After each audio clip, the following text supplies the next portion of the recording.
welcome to Doors and Corners, a sci-fi and fantasy film commentary podcast. I'm Brian. And I'm Zach. And every Friday we sit down and watch a science fiction or fantasy film and give our 2 cents on its quality, production, story, and trivia. We watch the film together, but without sounds or visuals provided to avoid copyright issues. But if you do have access, we encourage you to join us and follow along. Here, we like to keep things casual, and there may be discussions of spoilers or sensitive materials or language. But we do try and keep things clean and family-friendly. Ultimately, the goal of this podcast is to create the experience of us all sitting down and watching this movie together. So get ready to hit that play button, because we're about to get started. Damn doors and corners, I mean, that's where they get you. Welcome back to Doors and Corners. I'm Brian. I'm Zach.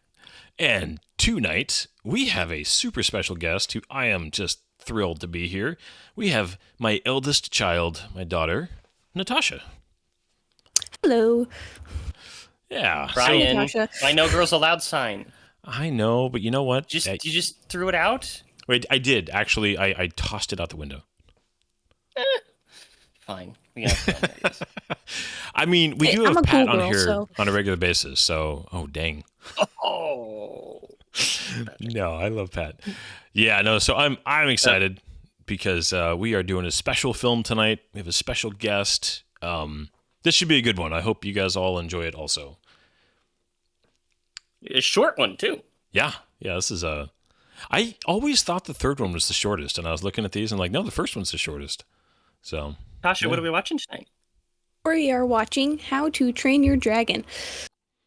The animated, Indeed. the we are. real one. I mean, we'll see. The Yes. live action might be great, but Okay. or what? Time of I don't know. recording, it hasn't come out. We don't know. Yeah. I am very curious to see what will happen when they actually try and make a shot-for-shot remake of an animated film, because I don't know if that's ever been done before. Lion I haven't King been was able to close. find any examples of it. I was just thinking The Lion Okay. King.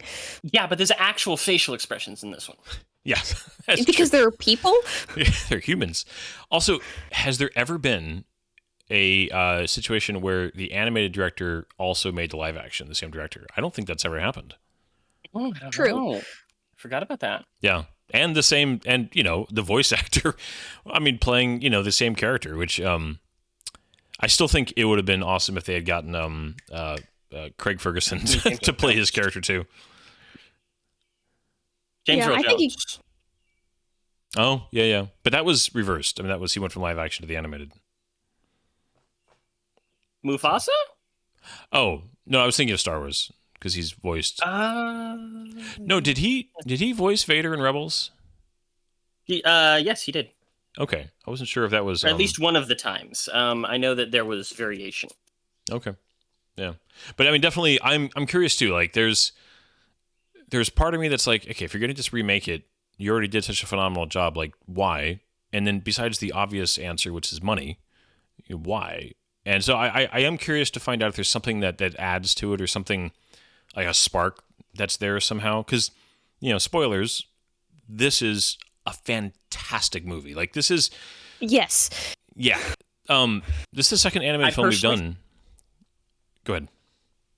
Oh, I was just going to say, sorry to interrupt there. I personally believe that it's an experiment. You have so many of these Disney live-action remakes, or I should say retellings, that are very, very different from the originals. I think that they want to figure out if people do actually just want a live-action remake. Will they go and spend money to see an actual shot-for-shot remake, or is it that people just don't want to see remakes in general? Yeah. Because Well- they've started to lose a lot of money where they were very profitable. Yeah, Disney is definitely, failing recently on those. And is it because they've changed it, or is it because people are just fatigued? Right?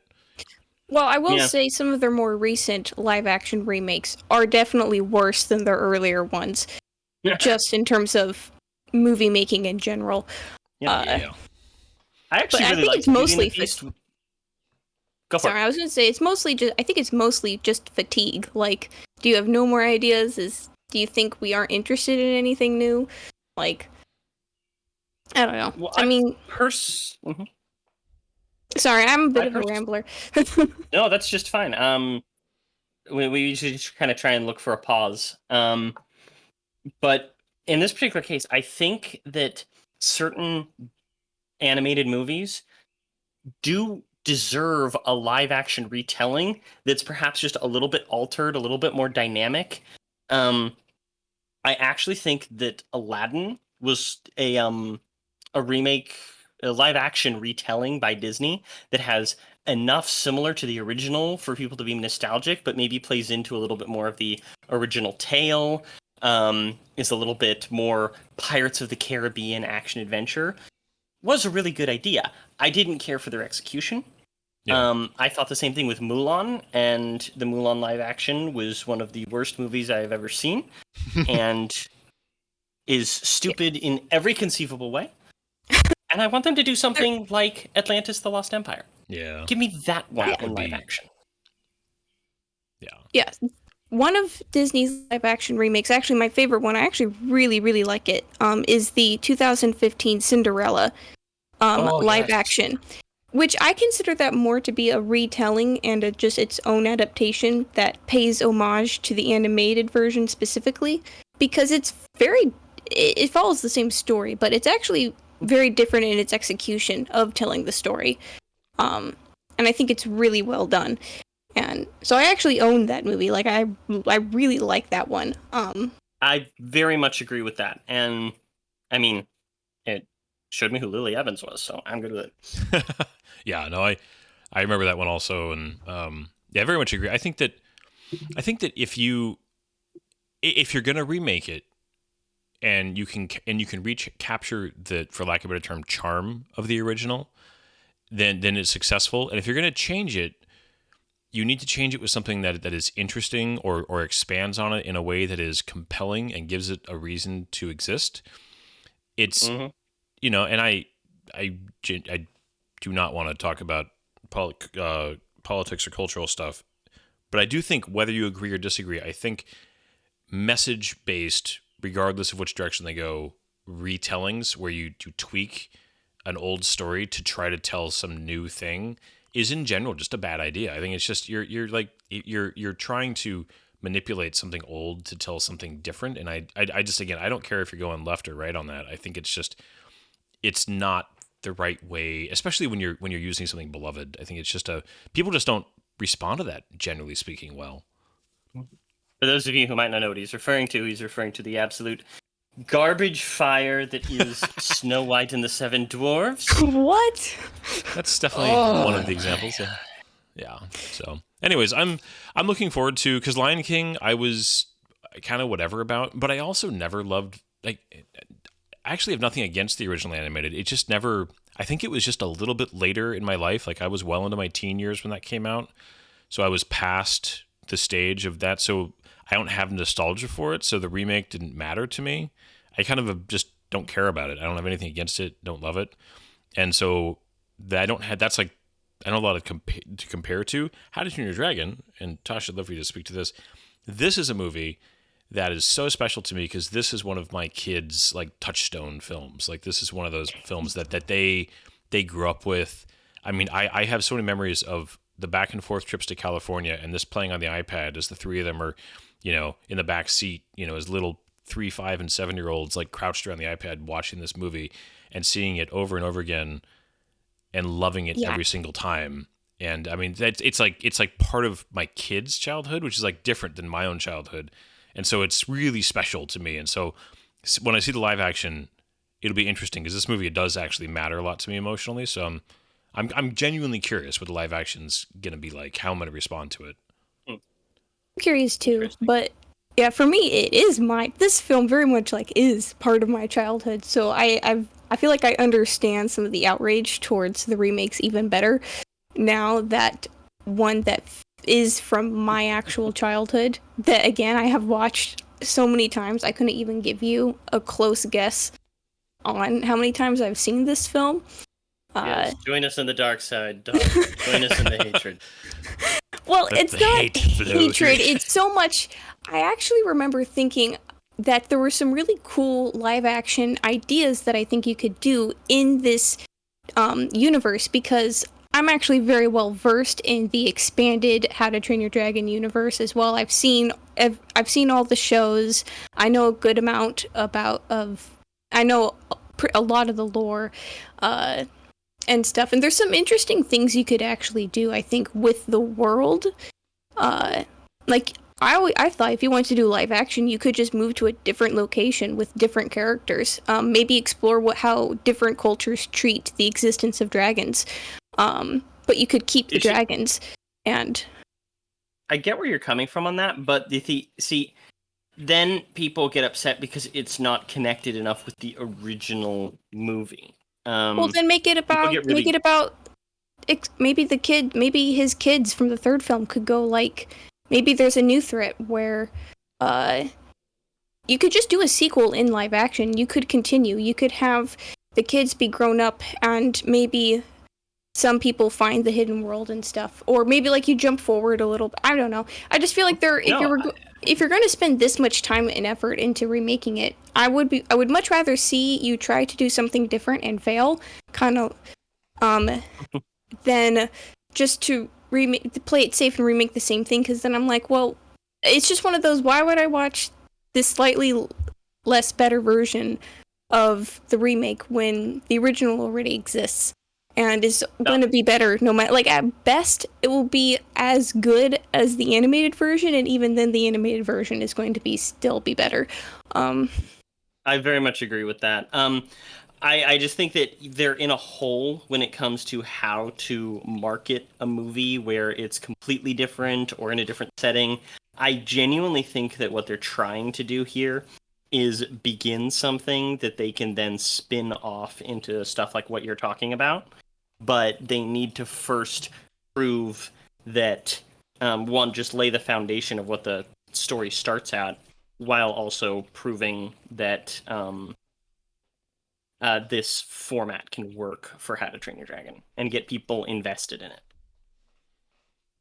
Yeah, that. But I think they're also underestimating purely business, by the way. I don't act. I know. I understand why, like, producers and, like, business-wise, they could think that. But I think they also underestimate how much of a fan base still exists. Because, like I said, there's a wider fan base due to these shows. And some of the extra lore and stuff that's come, and even the original. That might have been an interesting idea. Maybe they could have adapted the actual original How to Train Your Dragon books that this film is very loosely based on in the first place. I was going to bring those up myself. Brian, are you familiar with those at all? Nope. God.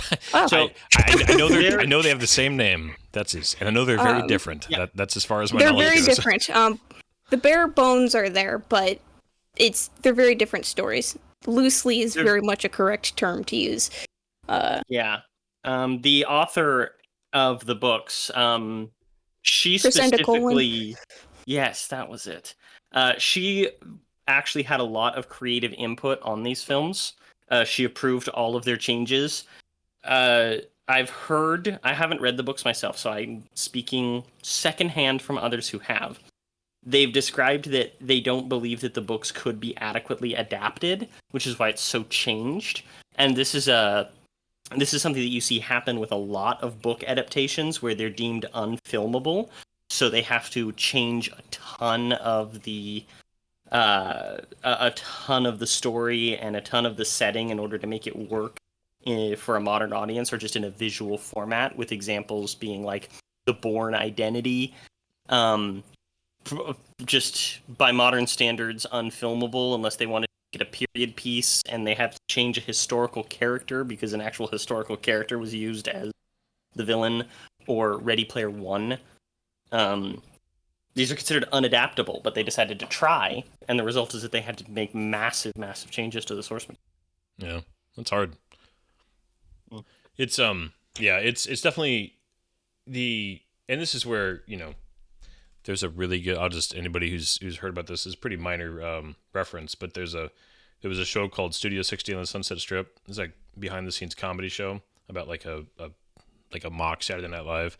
But the opening of the pilot has phenomenal actor who gives this like rant on television, which sets off the whole plot. But his whole rant is about the battle between art and commerce. and that there's kind of this never-ending kind of war between the two, that art has to make money in order to be made more, but if it's made too much for, it's just, and it's just, I mean, I'm not going to try to recreate it, but like go YouTube Studying the Sunset Strip, the war between art and commerce. It's a really interesting little, like, it's like 3 minutes long. Anyways, it's hard because you're trying to, both convince people who are just business people that give me millions of dollars to make this thing, and oh, by the way, don't care if it makes money because I'm more interested in telling my story than making it palatable to people. And at the same time, don't get so carried away on making, that you lose and trying to find that balance is, I do have sympathy for that. I have genuine, because that's hard. I mean, it's something with, like, it's easy to critique. We love to critique. I love to critique. It's easy to sit back and do it. And then at the same time, always try to remember, go do it yourself. It's freaking hard to do.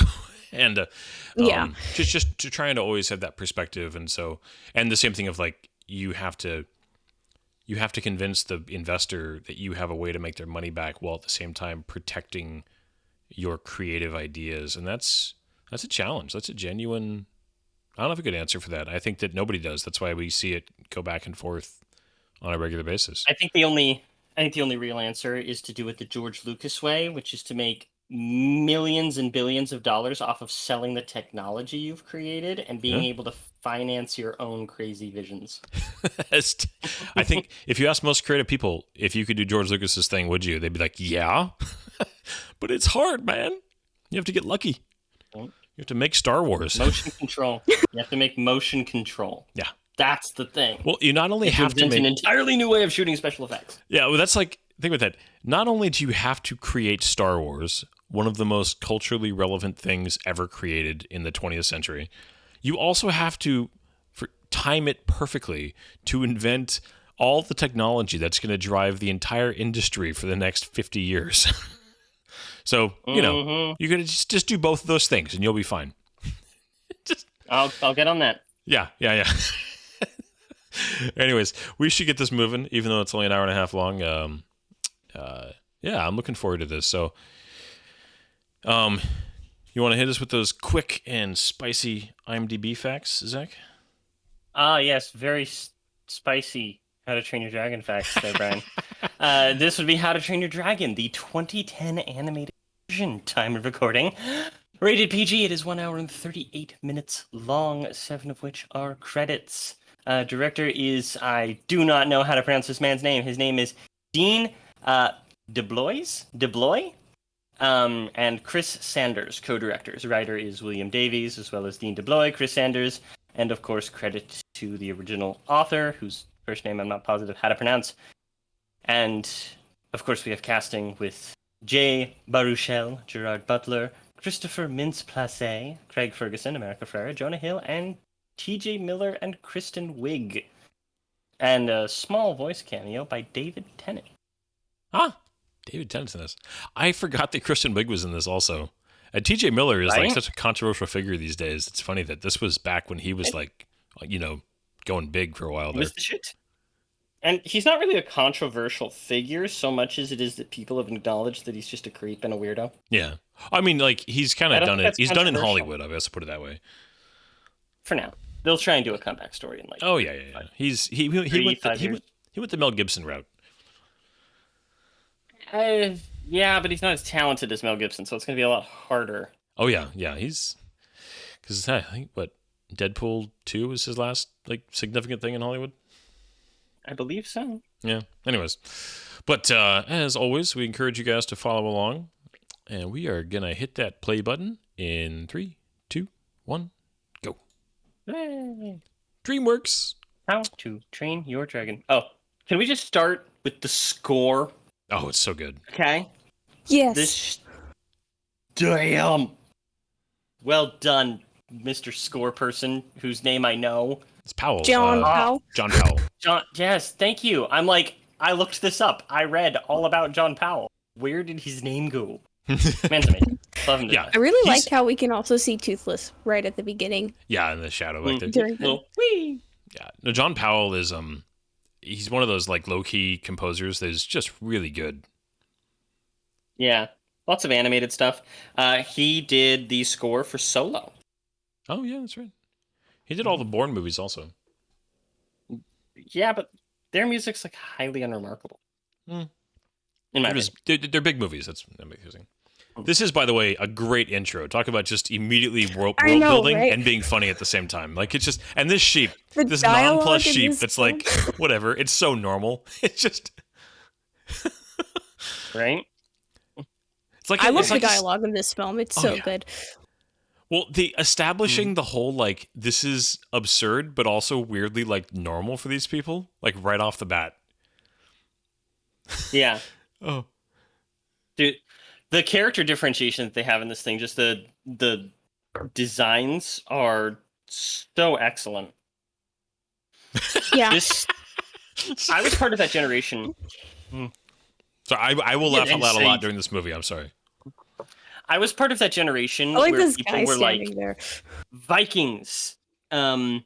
Just they loved Vikings. They wanted to watch the show Vikings. Everything had to be Viking. People, I knew a guy who wanted to name his son Ragnar, stuff like that. I'm not a fan of Viking stuff. I'm descended from Vikings. I've read a lot about their culture. I'm a history person. I really don't like Viking stuff. But this is so far from actual Viking Oh yeah. behavior and myth and lore that I'm like, yeah, let's do it.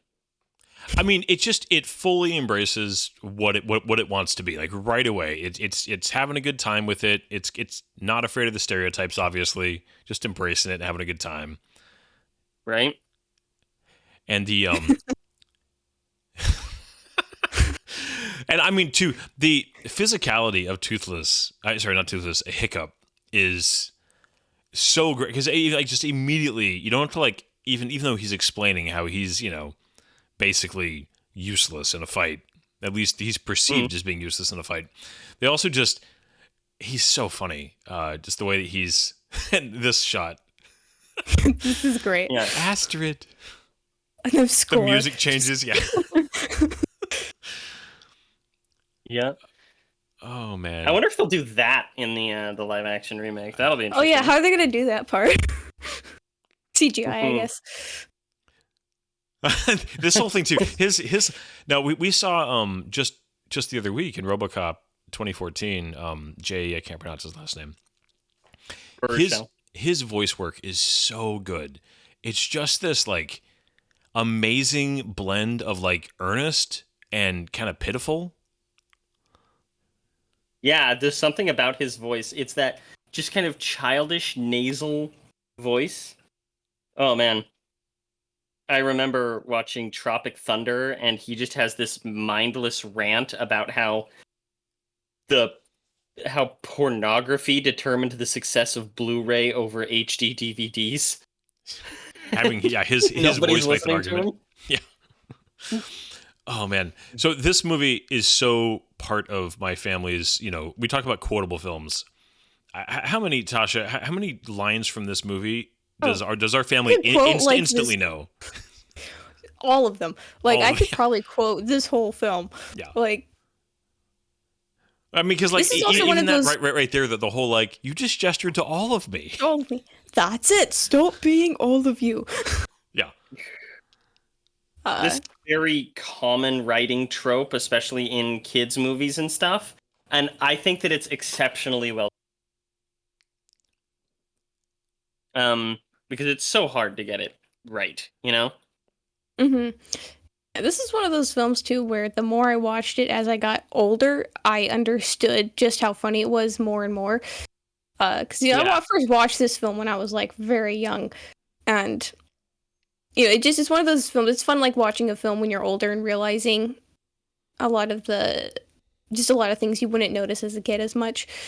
Like the sarcasm in this film is very strong, and I appreciate it. Yeah. Sarcasm is definitely lost on like young kids. Like they're very sarcastic without even realizing it, but they don't understand it. And when they get it, well, there's also something about loving something as a kid, and then later in life realizing, no, it actually is really good. There's a lot of stuff that you revisit that you loved as a kid, and you're like, oh, this is bad. This was really bad. I loved Batman and Robin. Yeah, I really loved Batman and Robin. I believe you. Oh Okay. God, why? Stoic is also such a great character. He's Oh yeah, his he's such a great dad. He's such a bad dad in some Yeah. ways, but he's just a fun character. Stoic yeah. the Vast. Like, such a great thing. And they've modeled the character so that if you take everything into perspective with one another, he would come out to 7'3". I love And how he's Night voiced Fury by is. the excellent Gerard Butler. Oh yeah, I love how it's just like the silhouette. I like you can see him. Yeah, this with the stars. Yeah. The sounds that the Night Fury made, based on a fun lot facts. of exotic birds. Fun fact, hit us. Oh, so actually, when creating the main voice of Toothless, they actually used a lot. They worked with voices from pigs, horses, elephants, and humans to Mm-hmm. help create some of his voices and stuff. Apparently, the sound design team had a lot of fun. Oh yeah. Right. Toothless This was is, also one of the final. Sorry. Toothless was Okay. one of the final dragons designed too, actually, because of the source material, too. So, Dad, the Toothless was actually originally a terrible terror that you see later in the film. Okay. The really tiny creatures. The little chicken-sized ones. What are those dinosaurs? Compies. Little compies. Yeah, a little. This whole thing that somehow he Yeah, manages to that's like make it worse because of where he hid. I would also like to point out that this movie is exceptional when it comes to fire. It is so hard Yes. to do fire in animation correctly, and I think that this was the beginning of the like fire effects in animated movies. Yeah. Yeah. Yeah, earlier there was this one house that got like the fire kind of like almost like dropped over it, kind of like water, and I remember thinking that looks really cool actually. And then later in the film there's another fire effect that I really like too. But that's like towards the end. Well, I was looking specifically at that one scene where the house kind of collapses there at the end, and you have all the fire coming out, and you have the sparks and the glow effects and everything. Ooh, gets me. I love how they all have tiny heads. Also, like their heads are just like all triangles. Which actually it's kind of interesting because Hiccup doesn't really have a small head. No, he So doesn't. I But wonder if like all the big strong vampires do, and the smaller vampires. I just call them vampires. The big strong what? I'm sorry. The Vampires. Vikings. I don't know where that came from, but like Well, I was the big thinking- burly Vikings all have tiny little heads, and like the more regular sized Vikings all have like kind of proportionally, not proportional, but like their heads don't go to points. It's just one of those. It's an art choice, but it's very funny. Yeah, no, the smarter character is, the bigger their head is. Classic. And oh my gosh. I mean, oh my gosh. It's what's inside that he can't stand. Seriously, the dialogue is so good because, like, kids aren't gonna think that that's as funny as it is. I think Like, this. you have to have a little bit of self-understanding to really just grasp yeah. how funny that line is. Well, and I think that's really this movie. It really captured for me the kind of the closest any other studio had come to like early Pixar magic, where it was written in a way where adults were like, "Oh my gosh, this is so funny. This is so self-aware," and the deep cuts the humor is making, while at the same time being very accessible for kids, and just like doing both of those at the same time, like that is a challenge. And this series really nails that, especially the first film. Well, I wasn't really interested in this movie myself. I was just like, oh, okay, animated movie. I like dragons, but, you know, it's obvious they're just trying to make a cute dragon movie to sell toys. And it was actually my parents who went and saw it, and they were like, go see this movie. And as a critic of the 3D movement that was very heavy at the time, they were like, and see it in 3D if you can. And I'm like, why? Like, why would you tell me that? That's so stupid. And I was kind of in my very pretentious movie phase at the time. No. And I saw it and was just blown away. Blown away. Because 2010. This was right after Avatar in 2009. And just everything was doing the 3D thing. Mm-hmm. I've never seen this movie in 3D, so But this movie is if every movie did 3D the way that this movie did, I think that it would be a much more accepted form.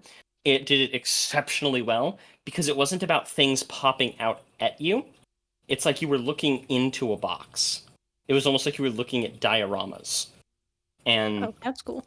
it was really cool, and the flying sequences were very well rendered. I think that if they had more like that, people would like it more. I always loved during this whole scene that, Stoic is having like this serious conversation, and he's like putting his like rock tooth back in. It's just Right? again, there's a lot of environmental storytelling happening while the main story is happening, also just about the Vikings in this world, and again, just the things that are when a character in something treats something as very normal and natural. The audience is going to understand that, versus when everybody's freaking out about everything, and then it's like, okay, so what actually is the baseline for this world? Yeah. We were talking about that a bit with our comparisons the other week between the two RoboCops. In the first RoboCop, there's a ton of environmental storytelling just in characters' behaviors and little idiosyncrasies that have nothing to do with the plot. Whereas the other one, they just kind of exist and they don't do anything outside of what they have to do. Yeah, sorry, I'm just laughing. Slapstick comedy. Oh, I mean, and again, this movie has such a good combination of your like really intelligent, well-written, sarcastic, grown-up skid it humor, and also just like the cheap shots, but are just undeniably funny. Also, like a kid getting smacked in the face by a branch he tried to push out of the way. It's funny. It just it balances It's like both of those. Coyote. Yeah. You didn't pick up on Some my dad classic pun. Coyote humor. Oh. Womp womp. I said slapstick comedy, and no one laughed. Not even the father. Oh, jeez. Oh, that was really You're just like your dad. Straight to jail. straight. Aw. We're toothless. Yeah. So, This is. do you want to go into the design of the dragon? It's so good. Toothless is such a well-designed creature. What about his clearly stolen face? From Stitch? Yeah. Because It's- most people don't realize the people who directed this movie also directed the original Lilo and Stitch. Well, that makes a lot of sense, actually. I've always seen the Stitch comparison. How did I not know that? But How did you not know that? I've never looked it up. I've never bothered to look, and I actually really like the original Lilo and Stitch. I've just never Oh yeah. looked up behind the scenes stuff on it. Another live action remake happening this summer that I'm not excited Yeah, about which at all. actually, really, I'm not at all. I think it looks really fun. Everything Wow. about it so far has looked really good. I hate his design. He looks like a come to life, like stuffed animal. Yeah, he's Stitch. I the know. music is so good. There's something I don't like it. We can talk about it later. Anyways, Yeah, This this is really like a- dramatic moment. this is a great introduction Oh, yeah. to Toothless, too. the music's swelling there, and just his, and Toothless's kind of like do it, kind of attitude. Just yeah, I wouldn't say do it, but more like acceptance yeah, that he can't do anything in this moment. Resignation. yeah. Well, he is such a great combination of dog and cat personality. The first it film, was the cat originally- features really come out a lot more. But yeah. Which is interesting because the cat features were actually fairly late in design. They were going to have him very wolf-like. Oh, I love the music. Well, you can feel that, like, right here. His eyes look This good. movie Oh, actually another led really to a good moment. distinct. This movie led to a distinct rise in the adoption of black cats named Toothless. I did hear about that, actually, because which makes sense. I mean, Another my mom fun and fact. dad have a black cat. Did they name him Toothless? No, they were going to. He looks just like him. He acts just like him. Oh, yeah. He's I just- love- Okay, so you've mentioned this. So I like how I you want to can steal see it, that but he's- like Toothless being such an amazing character that never talks. Yes. Yes. He's a very good mute character. And I like how a lot of his characters bounced off of Hiccup specifically. Like, we learn a lot about Toothless through his interactions with Hiccup. I think that's something they do really well Yeah, in this film as well. I said well one too many times. that's right. Uh. I do. Go ahead. Oh, nothing. I love this. I love the nervousness that they put in Stoic. Like the way that he's wringing his hands, he's not making eye contact.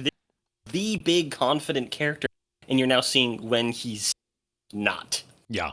You know? Small home repair.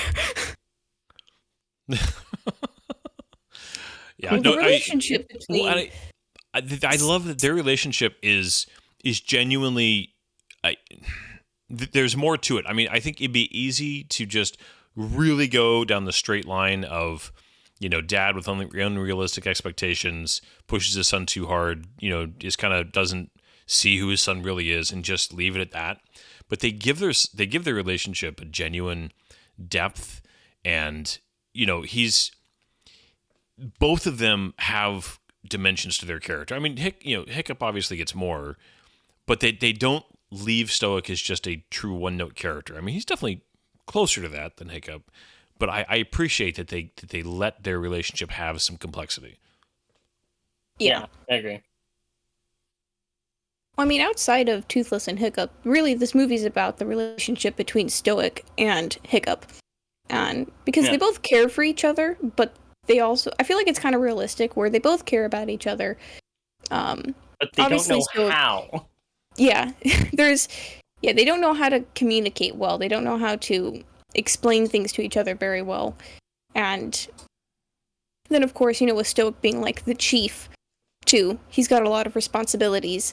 And he might feel insecure if his kid isn't living up to what people think the chief should be like. Oh, yeah. Well, I like how he's also actually pretty protective of Hiccup, too, because he's very aware that Hiccup is physically just weak for this type of world.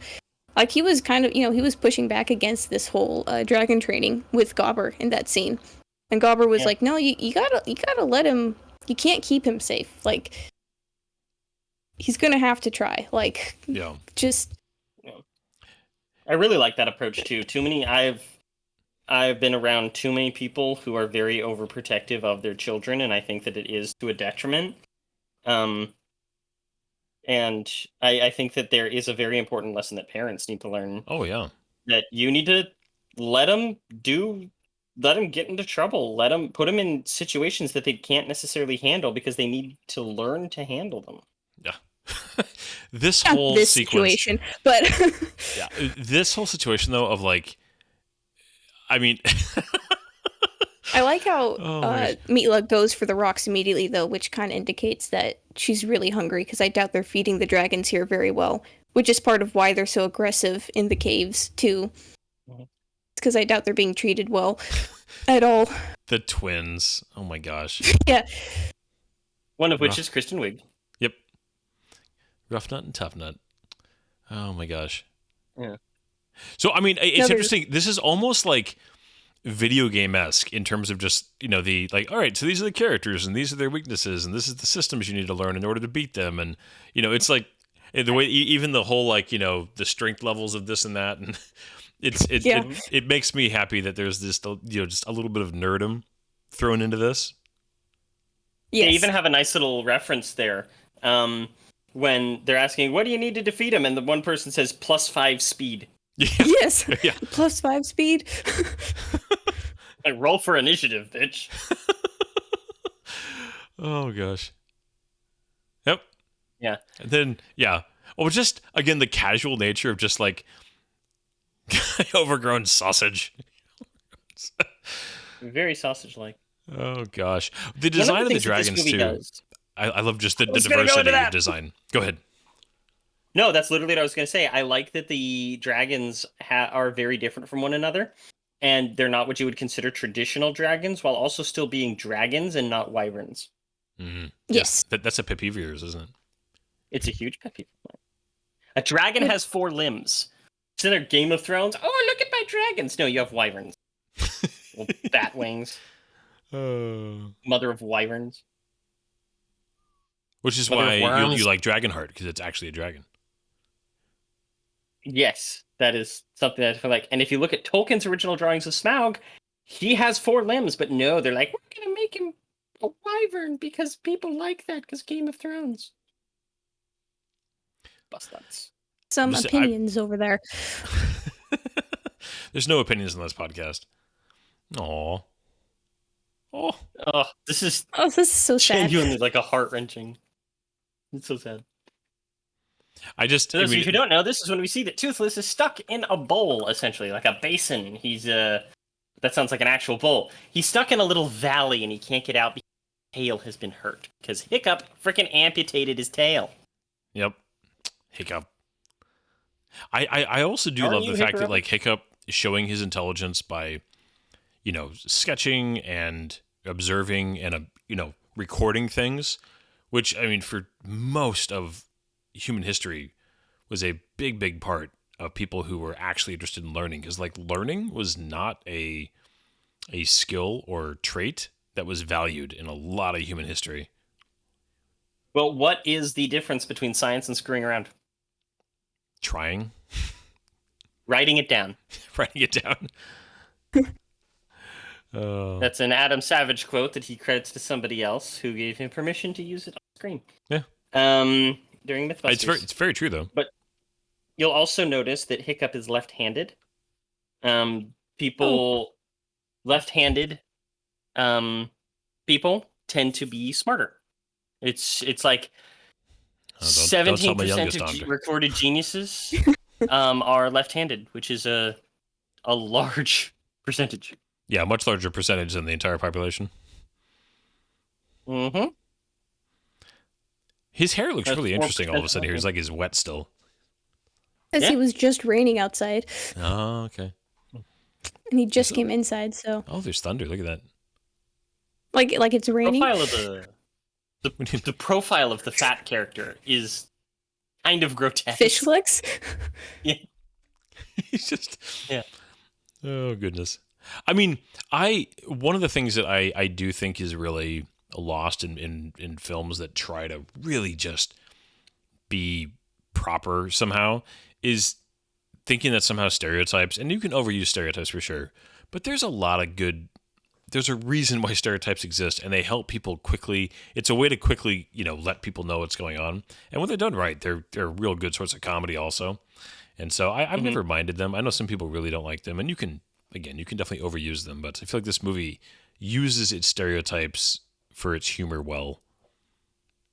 Yeah, he's because you have that fat character, Fish Legs, and he's kind of like, have you ever been around somebody who's really into anime? And Yes. it's kind of No. She's never mind. weeb. Excuse me. Hey, I'm not really that bad. Oh no, I can already tell that you're not what I'm talking about. I love the art style in this book. Go ahead. Oh Yes. yeah, it's a good thing to talk about. Also, you can actually read the stuff if you try hard enough. It's not an actual Viking text. They've just Vikingized English. I'm too lazy to try to read it, so. The Bone Napper. Try to brush that guy's Oh, teeth. that's short. Be fun. Inside It's out. funny. They actually make a joke about that in one of the spin-offs about brushing a whispering death's teeth, that maybe that's what they need to do to befriend it. Speed unknown. Oh, music is I good. love the violins in the back whenever they're doing that. Yeah. The holy Honestly, offspring. Go ahead. I was just say, I think honestly, this might be John Powell's like best score. I have a lot of the music from this film on my personal playlist because it's just so good. Yep. Wholeheartedly agree on that one. Yeah. I have it on my screen. Also, I want to talk about burp. Okay? Burp is actually an old Nordic or Scandinavian word that's kind of shorthand for idiot, and probably where we get the word jerk. Really? For Helheim's Gate. Helheim being one of the realms of Asgard, you know, the 9 realms, as often spoken about in the Thor movies. The fog is good. The fog is good. The water's good. Yes. It's funny because they like a really lot of upped the animated quality in the later films, but this movie still just looks beautiful. Oh yeah, the animation is honestly one of my favorite parts about this too. As I've grown to become more someone who I really like just watching animation in general. And there's a lot of stuff in this film that maybe it's not as refined as some of the other ones, like on a detail level. It's still really good. Like the clothing on a lot of the characters, like I know like Hiccup's shirts folds and stuff are really and there's a lot of so one scene during the test drive flight, that's probably my favorite animated part in this entire film, is test drive. Yeah. There's a lot of really cool details that I think really help elevate it to be probably one of the best like animated flight sequences, especially of like this era. I mean, the flying animation in all the films are actually really good. Like, they thought about it a lot. They aren't just moving around. There's another design aspect about the dragons I really like. I'm sorry. You're interesting, and I'm also like laughing at the sequence. Yeah. Is they thought about how the dragons would actually fly and how they would move based on what their body structures are. Like, the way Toothless flies is different from how a Gronkle flies. And, the way you ride Toothless is different than how you ride some of the other dragons. And yeah. So it's a lot of little things like that I really like too. She's just hopping on top of stuff. Oh. I love just the whole awkward girl interactions. Yeah. Oh, he's still a teenage boy. That's great. Well, and again, we've talked about this in a couple different movies. Astrid is a great way to write a strong female character because, yeah, Hiccup is supposed to be kind of the butt of the joke at the beginning here, of like, in contrast, he's kind of so helpless and she's so, capable. But the movie goes on to display how their various strengths complement each other well, and at the end, they both bring a lot to the table. And it's the way you should write characters like that. I really appreciate that this movie makes her very capable and interesting. And that's not her only trait either. It's not, yeah. Well, because they bring out her softer side. Multidimensional. Yeah. No, she's very multidimensional, which helps. Yeah. And it's the big point of it isn't that she's a girl who's doing fighting things, Oh, such a just cat. hiding. Oh, he's such a cat. That little wiggle. Wiggle. The little cat wiggle. Oh, just wait for him to pounce. I immediately want to see Shaq do it back to him from the meme. That's the Shaq meme. My cats do that. I have my cat right here. His name is Lofi. Well, his name's actually Loki, but his name is Lofi. And he does that little shake when he's hunting our other cats like a bastard. I like how big the fish is compared to Hiccup. Yeah. Just that's a huge fish. Yeah, and like the so ear twitch, just Hiccup. Hiccup and Toothless, there's so much happening in this interaction. Yeah, this whole scene, the forbidden friendship sequence that's coming up, is also really, really good. Another cool little animation is we actually see him cut the fish right at where he's about to bring it back out. Like, we saw him bite it. I don't know how to explain it, but like, it was like that when it went into his mouth. He quickly chopped it into 3 pieces, and that was one of them. Just, I don't know. Yeah. It's fun. It's nice little detail. Chunks.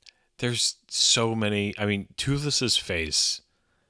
It might be one his of the best. His little nose is so cute. Oh yeah, the way it's sniffing right now. It's one of the best animated faces of like. I mean, there's so many iconic animal sidekicks and iconic animal characters in animation, and he's way up there.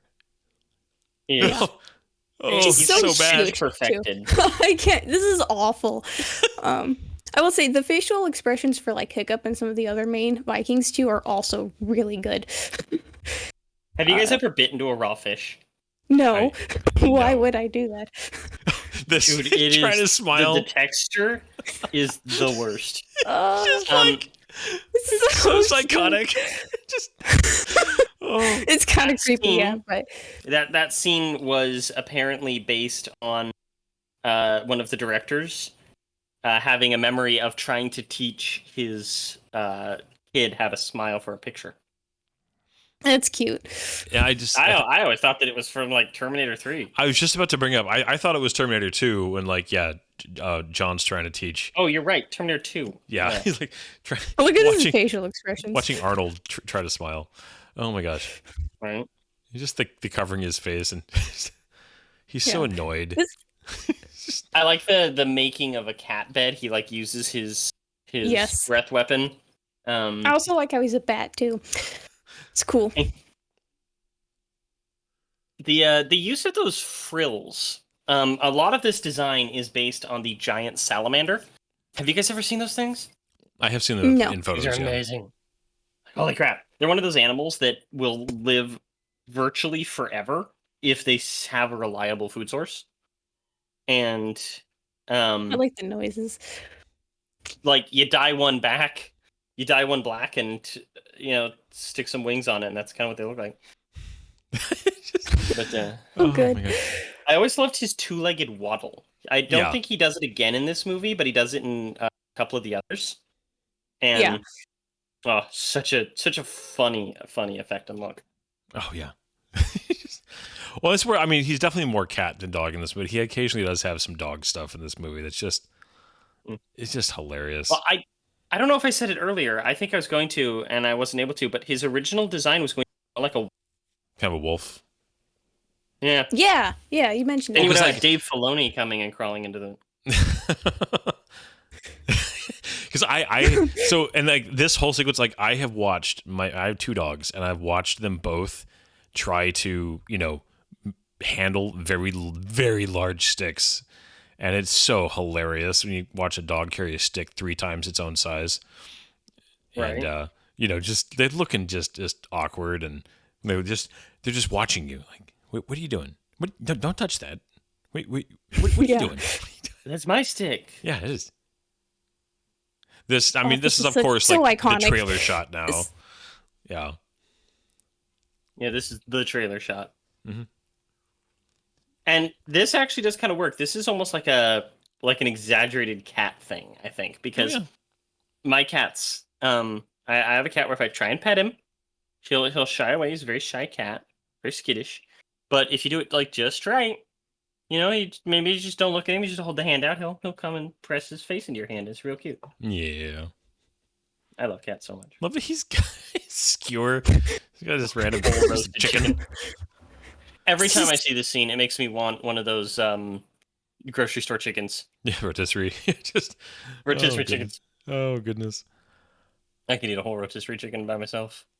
Oh, yeah. Well, of course, they've all got chickens, but Hiccup's got a fish, which is interesting, too. with my face. God, the bravado of a brutish teenage boy is something to behold. I certainly wasn't one of those. No. Oh man.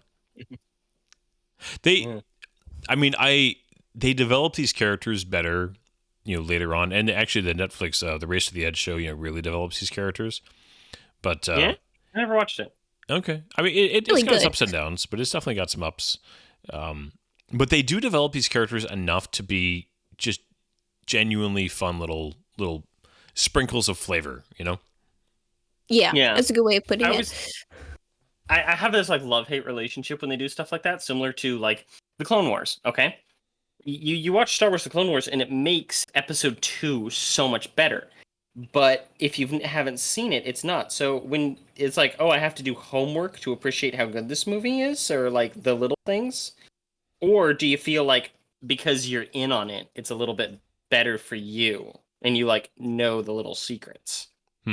It's kind of I think it's a little more subjective, like, because some people really love if they really love something, then they love having the options to just truly explore and kind of have more meaning behind things and stuff. And then some people are like, well, I just want to watch a movie. I don't want to I don't want to develop too much thinking power to this universe and the lore and characters and stuff. I just want to have a good time with what I'm given. And I think both are valid. Because there are some franchises where I don't care. I don't, like right now, Marvel would probably be my example.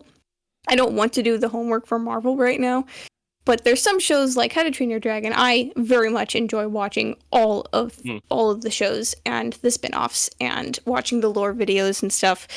Or at least I did. I went through a huge phase, and that was really fun.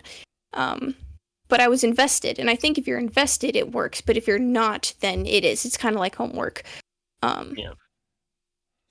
This is whole like I think every pet owner can relate to the fact that you distract your animal with food, and then you do something to him that he's not going to like. Yeah, I love the inclusion of the eel thing. Have you ever shown a cat a cucumber? I've tried. My cat. No, but I've seen the videos. He doesn't care. the look on Toothless's face. His face. He looks like he just got a rectal thermometer. Yeah, he's like, what is that? Well, I like how smart Toothless is too. Like, I like how he kind of figured out what he was doing. And he was like, "Ooh, I think I know what he's doing. Let's try this." He's also a little crazy, but yeah,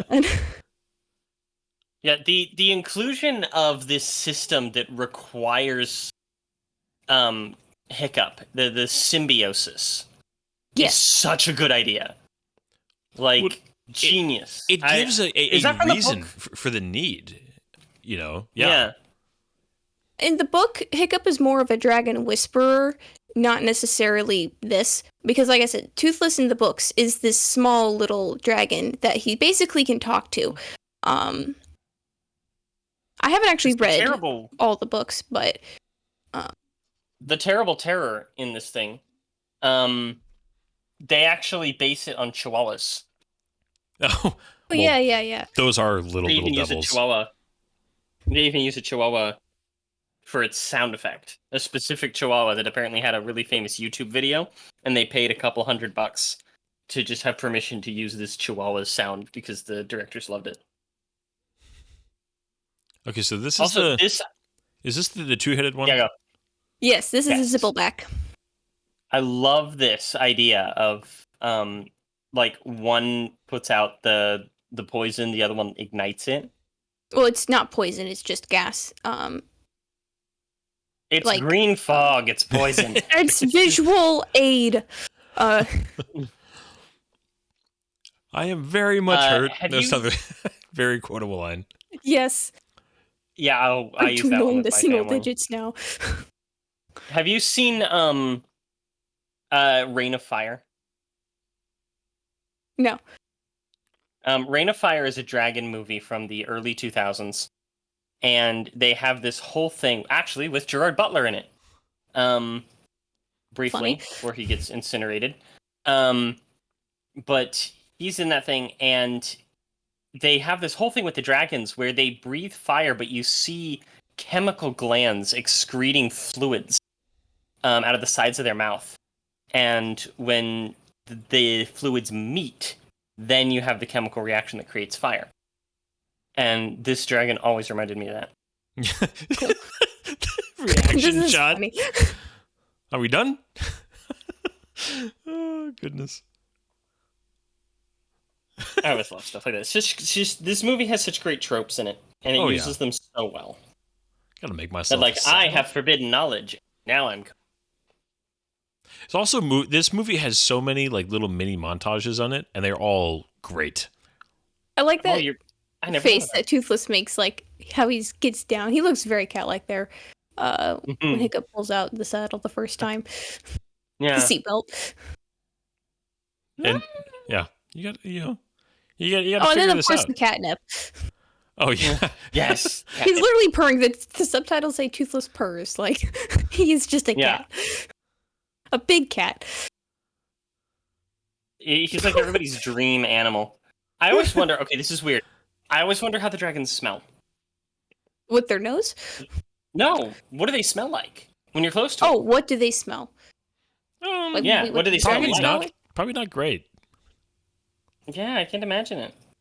I mean, they're covered in scales. What do lizards smell like? There's definitely a... Oh my gosh. That's a very dog thing, in my opinion. Oh, you yeah. Get that perfect scratch and it just dies. Oh, yeah. Yes. It just rolls over. I always like this thing's design because it's so kind of... It's a little bit more dinosaur. Yeah, I do always like wonder too. Like, all right, you like scratching? Like, I mean, lizards do have interesting skin, that you can scratch. But Dude, lizards I love being wonder if scratched. like, yeah, the laser oh, pointer. this is so cute. Lizards I love adore this. being scratched. This is the eyes getting bigger. Here it Oh. is, I love Chihuahua. cats. So Get it off! I wanted him to finish that sentence. Oh my gosh! Oh, I am hurt. I am very much hurt. Use that one with my family. Oh yeah, yeah. We definitely. We used that, Brian. Brian and I would say that all the time. Okay, we would be playing games together. Oh, video specifically games, Ghost Recon Wildlands. And I am hurt. I am very much hurt. Yeah, that's right. We would. Oh man, yeah. This movie's full of so many. Just our family drops them all the time and knows immediately what you're referencing. Because we are getting close to where he takes Astrid up and best quote from. oh it is my favorite animated quote ever. It just makes me. I mean, we're a laugh little every far time. from that. We still have to go through. Yeah, the we test still drive. got a little bit to go. Yeah, we do. But Like the test drive is such a legendary sequence. Oh yeah. Man, I cannot talk about It's- that sequence without just being one of like, those- oh my god. it's one of those scenes where you're almost like, I wonder if like this is why they made the film, was just so we could do this specifically. Like I know it's like not that simple, but it's one of those moments. It's just so good, and you could tell there was a lot of passion behind that sequence of Yeah, it events. almost feels like the movie peaks too early because of it. Yeah, I wouldn't say it peaks. Well, Well, actually, yeah, you're kind of. I think that the whole movie is very strong, but you absolutely think of the first 2/3 more than you think of the final act in this film. Agreed. The final act is fine. It's good even, but I think that it's actually the weakest climax of any of these movies. Despite having some really great stuff. Yeah. Because the actual ending, Like the this- epilogue, I should say, like Yeah. the falling action of the third act is incredible. You're a genius. Yeah. Parenting troubles are over, then yes. Oh, just the wait, my son? What are you? Just the. That's good. Yeah. He thinks that he's gone. Like he thinks that Hiccup is gone. That's his first reaction. Like how kind of messed up is that? Yeah. Well, I mean, small village. Oh. Again, Here it is. the music the is music, good. the music, the music. It's so good. This is so good. The clouds look amazing in this too, by the way. I It's know. just- Everything looks great here. Yeah, the little movements that they use that Toothless makes while he's flying. This is like everything I was talking about. Like, Yeah, the interaction of the wind in his clothes and Toothless's wings and just all the little vibrations. It's so good. The animation, like the physics of the animation, is really good. Yeah, like you were saying, Tosh. Mhm. I Yeah. like the little camera shake that happens too when Toothless like kind of passes right in front, because to kind of mimic that you're there with it. I love the fixed wing aircraft kind of feel. That they or the fixed wing shots that they use. I'd never seen one done in animated before, and I'd actually seen them done just in anything before this movie. And man, I love fixed wing shots when it comes to aircraft and stuff. Just love I love that they're still learning. This is just great. Mhm. Position. Well, it's the test fight. Yeah. Well, and the fact that And they're just having the to idea learn together here, But it also goes into that it's all about instinct and about need and synchronizing. You can't math your way out of it. Yeah. Because right there, cheat sheet's gone. His seatbelt's gone. Now there's real danger. Yeah. And Yeah. oh man, the skydiving scene. Good menace to the music. Yeah. Try spinning. That's a good trick. Yeah. Oh gosh. But I mean, most real life, high-end pilots will tell you that for all of the math and learning, a massive part about being a good pilot is just having that instinct of just kind of getting a feel for your aircraft, a feel for what it does, and just how the controls will kind of tell you about what the wind's doing and what your plane's doing. I mean, it's a real thing. And many pilots have talked about it. And the fact that this movie kind of captures that is amazing. I mean, granted, it accelerates it a little fast. He should have died, but it's still a great Toothless sequence. also doesn't want to hit the rocks. I feel like that helps. Oh, yeah. Yeah. But, like, Toothless would die, right? If he crashes and burns. I never noticed that before. The little, like, face Toothless has on his... like, right after he shot it was kind of funny. I like Hiccup's hair. I like that it's a little different. Oh, here we have this rock formation, which is very much like the Giant's Causeway in Ireland. Which very unique. So it kind of gives you the general geography of kind of where it's supposed to be.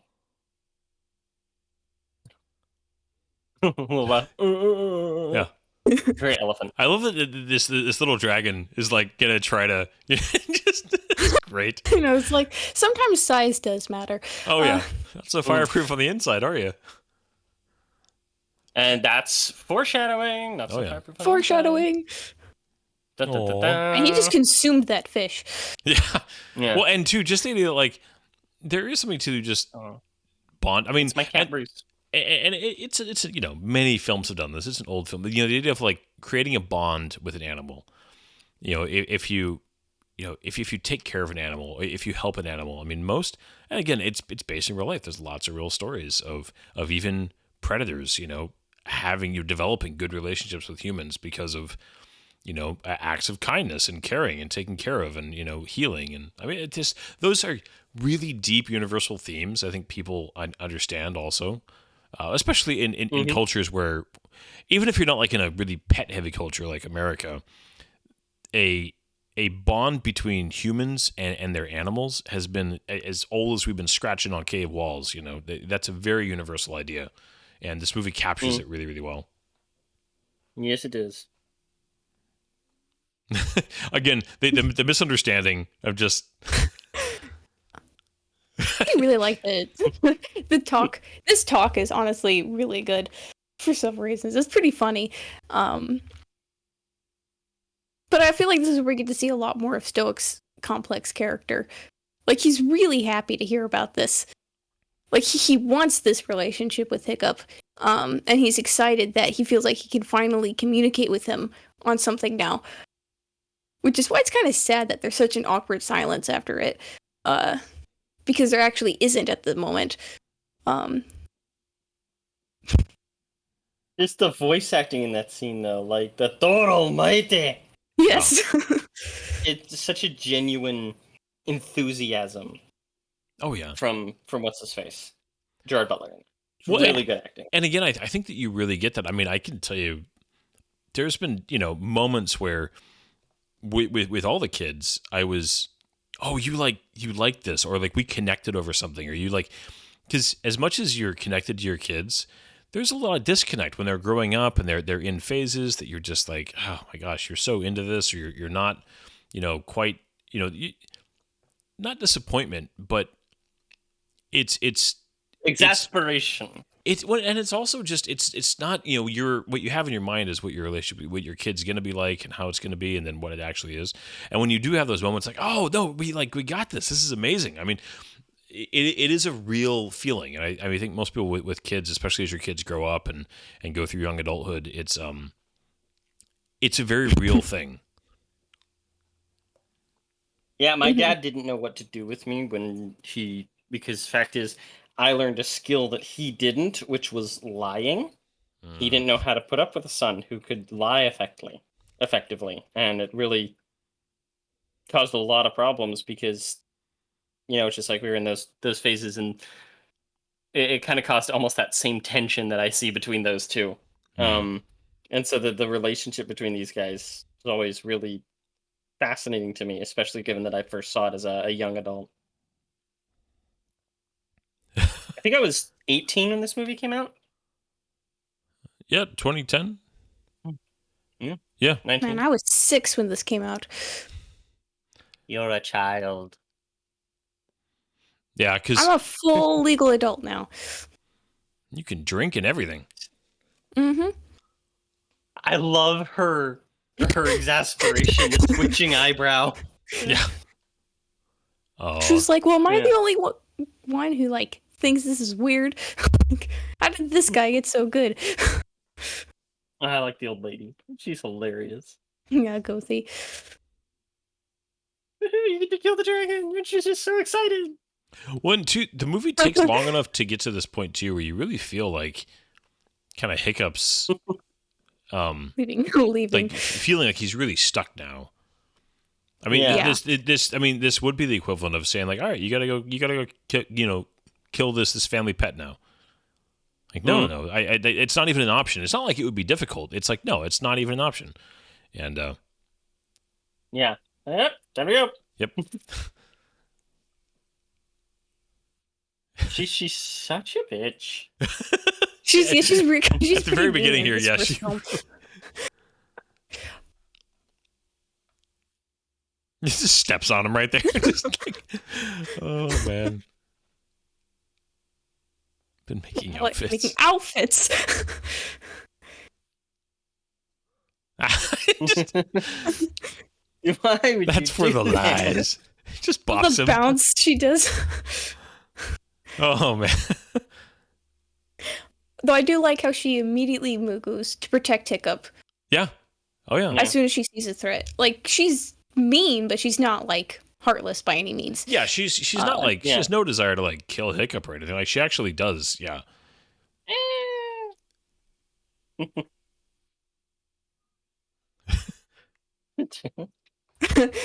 Toothless's face here is great. Yeah. Like her reaction. I don't know. We're dead. That was the trailer. Yes, shot. I We're love this dead. part. Yeah. Where do you think you're going? Yeah. Great Odin's Oh, I do ghost. feel bad for Astrid right here. This would be so scary. Oh yeah, if Right? you Yeah, would just be like, imagine I'm nowhere. dead. Yeah, just drops her. in a tree. Imagine not even knowing that fear of heights is a thing. Yeah. This whole this whole sequence is so good. Oh yeah, the romantic flight scene is another really good scene. And it's just so From this film. classic. It is, and the music You- is once again just really, really good. I Like, also you have that one. to on have my a phone. romantic flight scene in order to seduce the girl. It's like kids movie. Oh, it 101 would totally we're work flying, too. you know? Like, with how Yeah. majestic it ends up being at the very end, like I fully buy that Astrid's now like fully on board with this. Well, not she's not fully on board, I guess, but Oh, also Toothless's face Toothless's here. character in this whole sequence of events. How does she not fall off? Is she? I don't know. Is she strapped? She's not strapped in, right? No, I think it is like a just ignore She's that. got really strong thighs. Okay. So all right. Yes. So here we go. This is great. We need her to like us. You're gonna like us. Oh, okay. Here it is. And now he's spinning. This reptile. God, This that's a good one. is so good. I mean, and so how so why that line works for me so much is his delivery. It's just Yes. he It was deadpans it improvised. so good. Oh, it was improvised. Yeah, Oh, that makes they it let even them better. improvise a lot. Because his delivery is so flat. Just you useless reptile. It's just so. Oh, it's just it's a contrast. It's just textures. It's just so many textures going on. It's also just layers, and it shows their relationship so well. Yeah. Oh, Also, the just the music. pet not liking the love interest is Oh yeah, such a great trope. I love it. and the music and like And then it the- evolves into something really pretty. Yeah. The, Fighting in this scene specifically is so pretty. yeah. Well, and just the contrast of these clouds. I mean, this is the first time we've seen these like rich colors like this. You know, like the creams and oranges and reds. Oh, this shot. Mhm. Oh my gosh, that's a Fixed. beautiful shot. I genuinely think that shot inspired some of the cinematography to the Spider-Verse movies. Mm. Yeah. And Oh, these yeah, are the that only really- two movies that I've seen him do something like that. Yeah. I mean, well, Now you make me want to talk about that film. I can't wait to get to that and just talk about the animation. But yeah, it's Oh my god, man. there's just and those moments you can do in animation, and that's where I also think if you're doing animation, you have like the freedom. I mean, granted, CGI has done this for the most part for live action also, but you have total freedom. If you can imagine it, you can do it because you don't have to physically make any of it real. And so you just use that creativity, like use that, don't be constrained to the thinking of how would you shoot this, with actual people and, physical things. And I just, not that this movie like fully embraces that, but it does it, and it has it in moments that are just great. Even this, like just the simple over the water, and it's great. Mm-hmm. Yeah. I really like stuff like this because one of the things we were talking about, we before the podcast, we were talking about some of our issues with TV shows like Ahsoka, the Disney Plus Star Wars show, in that when people are having serious conversations, something needs to be happening when they're having a serious conversation in order to make it kind of interesting, where that shows a lot of people talk in one room to another, talk in that room to another room in that room. But it's not like this. She brings up the important plot point, but they're flying, they're doing stuff, they're getting distracted and things like that. And they're able to incorporate the serious conversations into the areas really well. Really makes this is a really smooth transition too, because right now, like, we literally just transitioned into the next act of this film, and it did it. I mean, just in a way that you don't even realize you just kind of turned until it's already halfway into it. We're like, okay, wait, what's going on? Like, this is something very different. Yeah. We're being introduced to the whole new, the kind of the final layer of the plot here. And because it's been teased a little bit, when they went looking, they came back and their boats were all, torn up, that something bigger is out there.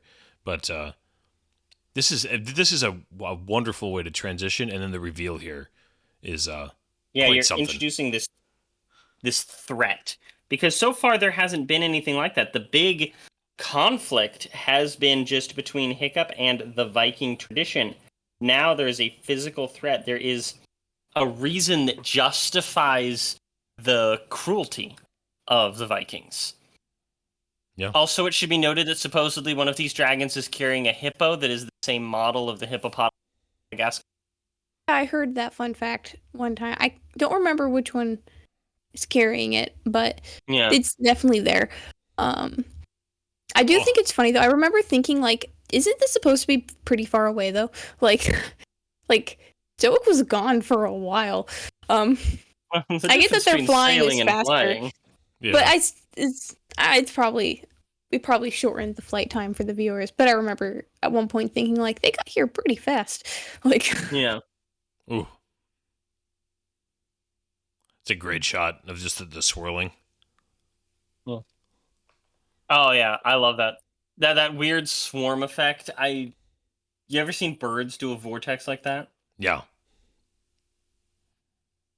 And then there's that dragon has the dragon jaw that was a big thing around this time, where they started giving dragons these hinged jaws, very similar to some larger species of lizard. Yeah, that definitely was a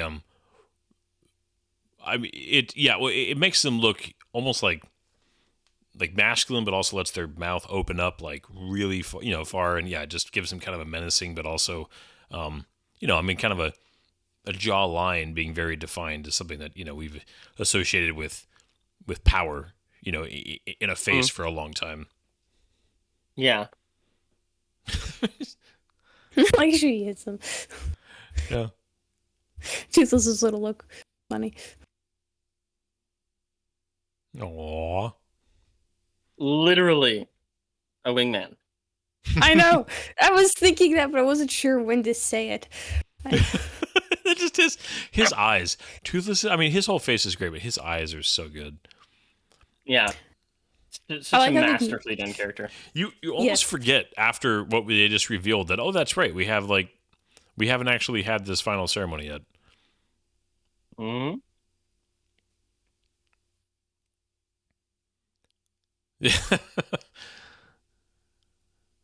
So mean. Just fully acknowledges that they're like, yep, I'm there with you guys. I didn't think my son would ever do this. Wow. Oh man. Like, man, I do you love guys the, remember? Do you guys remember how much of a screw up Yeah. my son was? Yeah. I love the tapestries in the background. Also, I mean, when we go back up to them, they're just like all kind of goofy.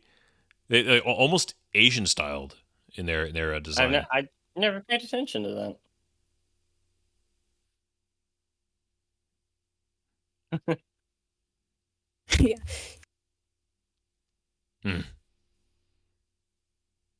Yeah, it's true. But he's also too, again, the voice acting for Hiccup here. Like when he gets serious and earnest, even though he's still got that kind of nasally quality, it's still, you very much take him more seriously. Like he still has that quality that comes into his voice, which I appreciate. Well, it's the man voice. Yeah. Because when you're dealing with teenagers, especially around this age, Hiccup's supposed to be 15 in this. There is a genuine difference as you're seeing young men find their voice. Because I can sit here all day long and just be like, I'm Zach, I have a little bit of a squeaky voice. I know that it's a little bit nasal. But if something's going on where I need to be firm, you have to be able to interject, be firm, make people understand through your tone that Yeah. you're not joking around. Yeah. It's important to learn. And it's something that comes naturally, too. Yeah. Oh yeah. I mean, watched it with my son more than once. Wait, is this a wyvern according to you, Zach? A what? Is Hook Fang a wyvern? Is the monstrous nightmare a wyvern? Yes, it is. Because its forelimbs are its wings. But they call it a dragon. They're wrong. Well, maybe they don't have a word. Maybe they haven't specified it yet within this fictional world. Ah. That's my answer. This is a good moment. Oh yeah. He's rejected modernity. Yeah. I mean, it's a good moment. And I like how the tension right now is between Yeah. Hiccup and his dad, not the dragon. Yeah. And suddenly the dragon is like, oh, that's right. Instincts. That's a thing. well, and even, yeah, I mean, the dragons never, well, not never. In this film, they do a good job of not making them where all of a sudden they're just not even like a threat anymore. Like you just completely take them for granted. Like no, you still have to. They're still animals, and if if you treat them right, you're okay. But you know, a lot of the way, honestly, it's that way with big cats and dogs too. Like there's a version of that where it works and you can befriend them and have them trust you. But then if you don't, yeah, Might lead you to something where you're never going to financially recover from this. yeah. Ooh. Night Fury. Oh, I love that. I love the dust effect, the quickness of it all. Yeah. Fluidity. Okay. I will say though that is the Night Fury so terrifying to the Vikings because it's so hard, it's so fast, and like there's not that many of them. But then it's like kind of the how dangerous they are tends to vary quite a bit. Like, What do you mean it tends to vary? They didn't know much about Night Fury. that's why. Sorry, yeah, not very, but it's like the Vikings. The opening of this movie when they're talking about the Night Fury, they have no information. Don't even engage this thing because it's so dangerous. It's so nobody's ever been able to kill one in recorded history. Yeah. And then, Toothless. When there's other, this is not in this film as much, but like in some of the later films in the Netflix series, there's a little bit of he's as capable as the plot wants him to be stuff that happens. Yeah. Well, I think get that, but go for it. I was thinking Toothless's biggest strength as a dragon is honestly when he can attack at night, because when you can't see him, and he kind of gets in this film, he does it kind of in the beginning and the end where he's able to kind of wind up his attacks a bit, and his plasma blast strikes are really strong. And it's speed. You can't catch him, I think, is the biggest thing. Is like Hiccup got really, really lucky that he caught Toothless. Because I think most of the fact that Night Furies probably wouldn't show themselves in the day very much, at least when they're hunting. they're stealth creatures. I think it makes sense that because you're right, because when you compare him to all the Vikings in the ring, he doesn't seem as big of a threat as he's built up to be. But that's just because he's not in the right environment for his strength. When you put him in the right environment, which is the beginning of the film and the end of the film, he is really, really strong, even compared to the other dragons. Just the sheer speed and plus, if Toothless decided to just be violent all the time and not care about stuff, I feel like he'd be a lot more dangerous. Yeah. Yeah, I think that it's one of those things where, brutal moment. Yeah. My son. Oh. But I think that she's very much right. You could consider it a little bit of a plot contrivance, but I think that it is one of those events where it's just not his strength. If you're going to have this guy zipping around at night where he can't be seen, firing this incredibly powerful weapon, think of it like he's an A10 Warthog, right? Mm-hmm. But an A10 Warthog is still going to get absolutely smashed by an F-22, right? Yeah. But you got the... you can't really match the devastation of an A10, right? Yeah. Oh no. And I just, like I said, it's more of something that, when the television show, the Netflix show got going, that I'm thinking of. These films do a really good job. Yeah. It's like Data, Yeah. Data could solve most of the problems on Star Trek, but they nerf him somehow. Yeah. Well, back to before the podcast, you mentioned Superman and the Justice League animated series. Kind of a similar problem there. When you have a really powerful character, you've got to write around it a lot. And I do think that Toothless, because I wouldn't go as far as calling him tame, but as the series goes on, he's also, he cares about people. He comes to really care about Hiccup, and his entire in kind of instinctual baseline shifts as his relationship with Hiccup develops. He's not seeking to destroy or kill, especially the further you get along in the story. And stuff, and I think that's a big factor as well. Yeah. That's part of the reason why Superman can be beat in stuff, is because of his moral road. And granted, it's not to the same degree as Toothless, but it's just that same idea that because he doesn't want to destroy or kill everything, is part of what keeps him from being the most powerful, keeps him from being something that can't be defeated.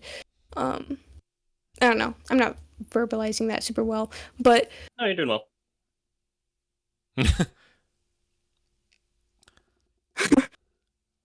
This is a great conversation. Yeah. Yes. Oh, no, I was going to bring that up. Fantastic writing here. Like, this is, I don't know. I love that her way of addressing it and bringing him into it. Also, my cat is crawling all over me right now, just like freaking Toothless. But I also love that this is such a great turn for Astrid, to have her be the one who's kind of able to. It shows a tremendous amount of character on her. That she's somebody who's one of the best ways to show a character has depth, and is also a way to show a character is intelligent, is their ability to recognize when something has changed and adapt to it, to learn and to grow. When you show a character do that is one of the most powerful ways to show that they have depth, that they're intelligent, that they're thoughtful, that they have a lot of merit and strength. And again, it's that little bit is Astrid's arc in this film is really well realized. Yeah. Agreed. Also, Gobber's funny in this scene. Yeah. But I also like how she got... That. Yeah. I was gonna say, I like how she got Toothless, got Hiccup to... She approached the conversation to where she made him admit what was wrong and what he needed to do. Which I just think is another part where she's clever in that sense. Therapist technique. Yes, the therapist technique. She is the therapist. Especially later in the films, too. In the other films. I like Stoic. Well, he's like also, the design. Yeah. Well, he's also an intelligent character. I mean, he's definitely stuck in his ways, which a man of his age, especially in this culture, would be. But he's also not stupid. Yeah. Mhm. Are you aware of the tradition of horns on helmets within Viking culture? I know it's brought up a lot that it's not like they didn't, right? Isn't that a? They didn't. There is no Viking culture that has horns on their helmets. So, what was the first culture that fictionalized that and made it popular? Was it America or was it somebody else? I think it had something to do with opera. Can't remember. It makes characters stand out. I was wondering where that went. I was wondering. There's, I mean, This isn't And Gobbler has a lot of really good one-liners. oh yeah, And little funny moments. Ferguson. His whole- oh he's his stand-up stuff and his late night stuff was genuinely funny. There is something just which is so rare inherently for menacing late about night Fog. hosts. What was that, Zach? Oh, I don't like late night hosts, so he is one of those that's genuinely funny. Oh no, I genuinely don't either. That's, I mean, like he's an exception. I like how The this music, like too, like, they rattle like- noise gets really, really loud and then cuts all of a sudden. Oh yeah. Very ominous. Well, and even there, like this score itself is almost like part of the environment in this movie. I never thought of it as the score, to be honest. I always thought of that like as the actual like moment. I thought of it as environmental sound. Yeah. I kind of thought it was like the dragons or something, like some type of reverberation coming from the cave. I think it's because it just stopped instantly. It just makes me seem like it's just. I mean, if I think it's almost both. You know, it's just the it's just the way that it contributes to the feeling of the film. You know, the vibe of that scene, and just this is great. Yeah. I like that he has this like need for Hiccup to protect him. Preparing.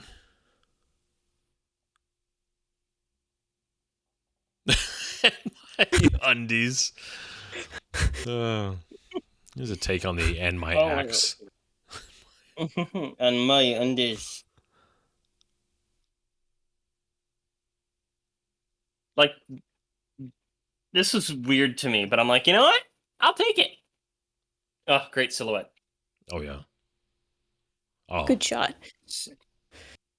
The thing about How to Train Your Dragon movies, the shots, the cinematography. I remember seeing this scene in the theaters, just going, "Whoa, look at that!" the lighting in that, just the, you know, as he's standing there and it goes over his shoulder. There's also something too that just inherently kind of masculine about the guy who just doesn't flinch. You know, something dangerous is going on. He just stands there. He doesn't even glance at the fireball coming over his shoulder, and then, you know, as it goes down the tunnel and illuminates as it goes. Oh, it's just, all of it's good. It's all so good. But don't you know that cool guys don't look at explosions? They don't. They walk away from them in slow They don't motion. look at fireballs either. Wait a minute. That was too easy. I like how I kind of took this. I think it's interesting that all the dragons left. Like, they kind of took this as a moment to leave the. They're probably running in fear, but I wonder if they also just took this as an opportunity to get away from the Red Death. Because I don't think I've heard it called the Red Death. It's not red. Yeah. There's a little bit of red on it, but that is the official name. I think it's called Red Death because blood is red and you bleed when you die sometimes, and Beard it causes of Thor. a red death. Beard of Thor. That's funny. Yeah. Oh, Maybe it's got the little red because of the spikes. fire. Little red spikies. Yeah. See, there's red on it, therefore it can be called red. Okay, fine. It has moles. We're gonna throw rocks I mean, at Blue it. Death just doesn't sound as good. So Blue Death sounds cold. exactly, and he had breathes look at- fire. So Look at Oh, this yeah, fire, this though. is Oh good. my god. Yeah, it's really I like how good. it's just like this hole in its mouth that the fire is just coming out of. Kind of make it looks like a flamethrower, like a really, really big one. Can see that. I love the line there too that he just had a second ago. Just, I was a fool. He just immediately recognizes that he made a mistake. Yeah. Right? Like, yeah. This And is a good he's moment. also very Like, good- brave. You know, you brought that up earlier with him like standing there resolute against dragons, but this is where you kind of see that where they're like, we're going to distract it so the men can get away. Yeah. Now, they still make him, despite being a quote unquote antagonist for this movie, he's still like a good man. Yeah. Yes. Shitty father, good man. Just the physics of the necks of some of those that they're like riding on, like, what are you just, you're sitting on a rope? Well, I Right. like how they animate them. Like, they're clearly just now doing this. Oh, yeah. I'm like, You get your moment to shine with like giving the stats. That's great. Very clear boat. making noise. Make it mad. Just Wait a these minute. guys. For some reason, the voice actor there sounded just like T.J. Miller, and I'm like, wait, I thought T.J. Miller was the... No, T.J. Miller's Rough Nut or Tough Nut. Yeah. He's one of the Tough Nut. twins. Yeah. He's Yeah. Tough Nut. Tough Nut's the boy. Okay. I always get them mixed up. I know, it was Jonah Hill that I was getting confused with earlier. Yeah. Ah. I keep forgetting that Jonah Hill is even in this. Yeah. He's got 6 eyes. Oh, that's right, because that's like 6 eyes, right? Yeah. Yeah. Yeah. Okay, so is Toothless, is that they actually take a while. Like, okay, so we're just at Toothless again. Like, they showed Mhm. him on a boat that was on fire a couple of minutes ago. Yeah. I mean, it's not I'm like, on a boat. yeah. You got your own dragons messed up here. Splash damage. I know. Splash damage. But they do kind of give all of them their nice little Oh, yeah. moment here, you know? Just, It's okay. oh, man. It's okay. They managed to Another have quote. fun with this sequence without Mm. completely undermining the threat, too. Yeah. 'Cause, Well, I mean, they're only mildly annoying it right now. Like, they're not anywhere close to actually defeating this thing yet. yeah, but at the same time, getting poked in your eye with a hammer, it's gonna hurt. It's Yeah. gonna That's distract true. you. But, like, the eyes are still intact, so I'm guessing they're strong eyes. Yeah. Right? The classic Oh, music. underwater rescue scene.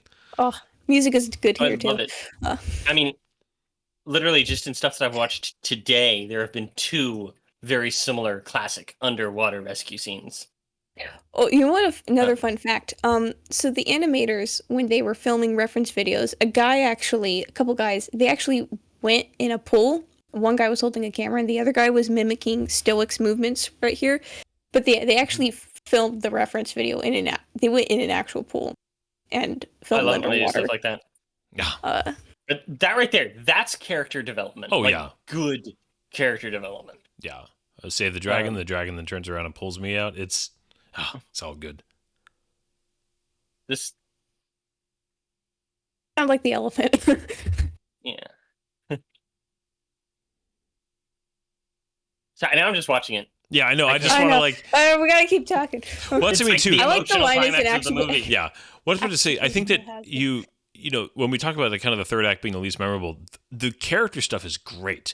I think that it's just Yeah. the Red Death. It's like, all right, so we got a big dragon. It's a big threat, and like that's what's not unforgettable, but like all the character beats are so good that they make the just the kind of the big threat here at the end. Just it's great and it's well done, but it just pales in comparison to all the really great character beats going on around it. I also don't think that the Red Death's design is all that great. Really? I think it's very kind of bland. When I was going into this movie again, Oh yeah, here's I'm like, strong. that's why they fight the big dragon at the end. I've seen this movie literally a dozen times. I still had trouble picturing it in my mind. I could see the rest of the movie so clearly, especially Stoic's Toothless. The music. And this scene of Toothless, but I couldn't remember what this dragon looked like. It's just I don't know. I want something more remarkable. I want something scarier. Yeah. Yeah, I don't know. No, I agree. It's a, and I see.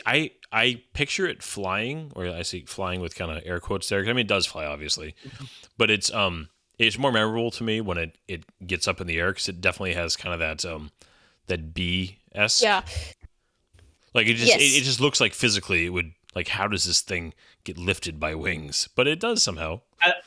Its arms have this like it looks like a I like muscle how man, it's you know. fat. Oh yeah. Because it's a lazy dragon. Just Yeah. controls other dragons to feed it. It hasn't had to fly in a long time. Yeah. Well, I love when it unfurls its wings, just the detail of, kind of the rocks and stuff like coming off, like it's just like the crustaceans and stuff. Yeah. It's been a long time. Although the best fat dragon is still in Dungeons and Oh, Dragons. Oh my yes. God. Dungeons and Dragons. Dude. Great thunder child. I like this fire shots right here, the way it cuts through the pillar Oh. of smoke. That is such a great shot. the- Yeah, between the layers. Yeah. This movie has a lot of really beautiful shots, but man, you get into the second one, like the third one has some really good ones, but the second one is genuinely one of the most beautiful animated movies I've ever seen. Yeah. Oh, I'm glad you mentioned that, because Stoked. actually, from an animation and just like a visual standpoint, the second film is actually I might call that one my favorite. Like, obviously there's some great iconic scenes from this first film that like top, but like from an overall perspective, I think the second film is actually my favorite from a visual and animation Okay. story point. I would say the same. I actually think that it might be it has such really good emotional beats that all three of them do. But I know people say it's the weakest one. yeah, in I think general. it might be because I think it's the least memorable for the things that I remember about it are its really incredible visual shots. And then the Well, and things that's- that I remember about the third one are just kind of like the visuals mixed with the really good ending and satisfying. Yeah, so but this one's the best, in my opinion. This is Yeah. definitely the best one, like no competition. Like the other films are good, but this one was really special. Like you can also tell just how much work and passion they kind of put into creating this film. I mean, it's not perfect. Like we've kind of already mentioned that there are some weaker areas in this film, but Oh, I love that. I loved how they beat the dragon though. As much as the design, yeah, it's that they this don't. is good. Yeah, they don't come up with any crazy new technology or idea. It's just just thinking about how would the physics of this thing work. Ah, that's a good shot. Mm-hmm. Yeah. It's like Yeah, the composition is really good. yeah. Well, and the fire is almost like water. Like they almost had a tiny almost like a water sound effect there in a way. Mm-hmm. That was good. Yeah. The ash falling in the scene. That's good. Did you know that at one point earlier in the drafting, they actually it wasn't a super serious idea, but they did talk about Toothless potentially dying right here, to save Hiccup, and that being part of what changed Stoic's mind, on it. But I'm glad they didn't, because I really like Toothless, and Yeah. I'd probably been devastated as a kid. I genuinely thought that they were going to kill Stoic. Like they gave him the "I'm proud of you" beat in the middle of the battle. When something like that happens, I'm like, well, they're going to die. Yeah. Because that's normally something you save for an epilogue. Yeah, but I think it makes much more sense story-wise to keep Stoic alive after his arc between him and Hiccup. Well, you gotta and save him that for one of the sequels.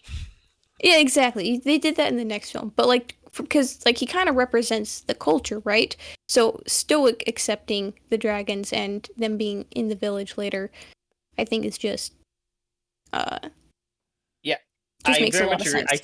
I think that they avoided this temptation of killing Stoic, so that way Hiccup now takes over as the new leader of the Vikings at the end of this movie, which would have been very premature. Yeah, and they chose to save that for the next one.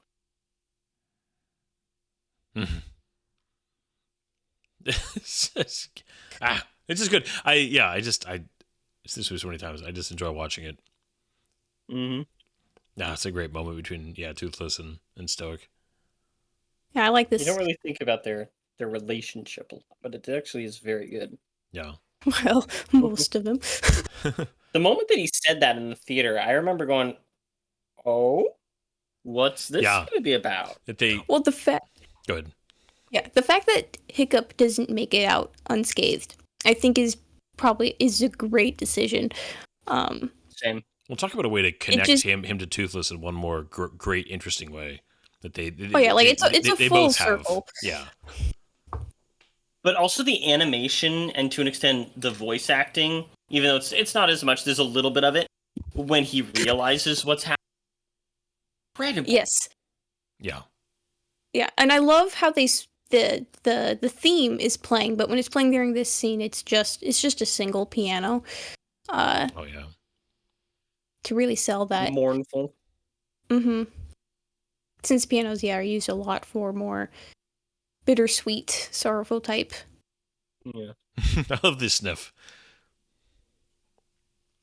The contrast too of like, because Hiccup's feet are very disproportionately large for his body. Yeah. And so having the small foot, that was just a fun little design choice. Yeah. And one cool thing that you can also see is the difference in craftsmanship. They give Gobber's work that pitted metal, hammered metal, where Hiccup's work looks a lot cleaner. Yeah. Cleaner lines, cleaner edges, things like that. Oh yeah, yeah. Gobber is capable, but crude for sure. Hiccup is, yeah. And I like it in the second film. You see Crude but effective. Yeah, crude but effective. But when you see Hiccup's kind of revised leg in the second film, it makes sense. Yeah. Ah, yeah. This epilogue is amazing. I'm dead.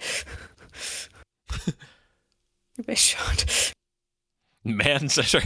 The subtitles every now and then is funny. It's like man 17, woman 3. Just these characters don't have names. They just Right? Yeah.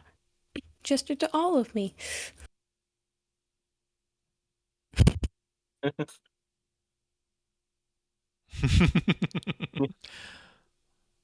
But also, they changed his costuming here, and he already looks a little bit more adult.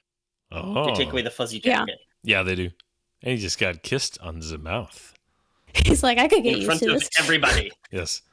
He's a man now. But yeah, I mean, so go ahead. this guy here who he just jumped on, Yeah. who just yelled Night Fury, that is David Tennant. Okay. And That's also he has a quite loud. couple of small lines through the whole thing. David Tennant, well, he was friends with some of the people who was working on he narrates the audiobooks Oh. for How to Nice. Train Your Dragon. Oh, So it was like that's a little fun. reference. Oh, yeah. Tough and This tasteless. it's so good. I mean, they're just using the theme again, but it's such a great theme, and just the dialogue here. It is so good. Yeah, this is one of those musical themes similar to like Star Wars and Wrath on that just like it gets me. I'm feeling more awake right now than I was when I started because I've got this music. Because I'm not inherently musical, but it gets me. And the final shot with the cut to the da da da da da da da da da. Yeah, it sounds almost like a hurdy-gurdy. Yeah. And I usually do not like worded songs in end credits. Like I usually prefer like a good score, but this actually works really well. And the storytelling, you know, like the little picture. I love the credits. I found the credits to be It's a little weird, but I'll take it. This what you see here though is actually the style of drawing in the books. yeah. Yes. Well, I think it's because again, this movie treads the line so well between being a children's story, but also something that grown-ups can enjoy, and its themes. There's just something about like a joy. There's a joy to the end of this, and the music fits that. For me. Okay, I can see that. I'm still not the biggest fan of it. I think it sounds weird. Maybe it's Like just it. I've heard enough of this in kids stuff that I'm like, just. Anyways, but yeah, this whole I love hand drawn stuff in credits. You know, I mean, gosh, the casting credits at the end of Return of the King. Like, I'll just YouTube those every now and then because I love them so much. All the hand drawn character stuff. Oh, and over the Into the West song, which is so good. And this is not quite at that level, but just I I like credits still that pretty are like I like credits that are like celebrating what you just watched. If there's a feeling of like, yeah, it's a celebration. That's the best thing I can think of to describe it. Yeah. The little dragon. Just a little tiny one. He's like, I got you. Burp. This is one of those things where I do appreciate the other movies a lot.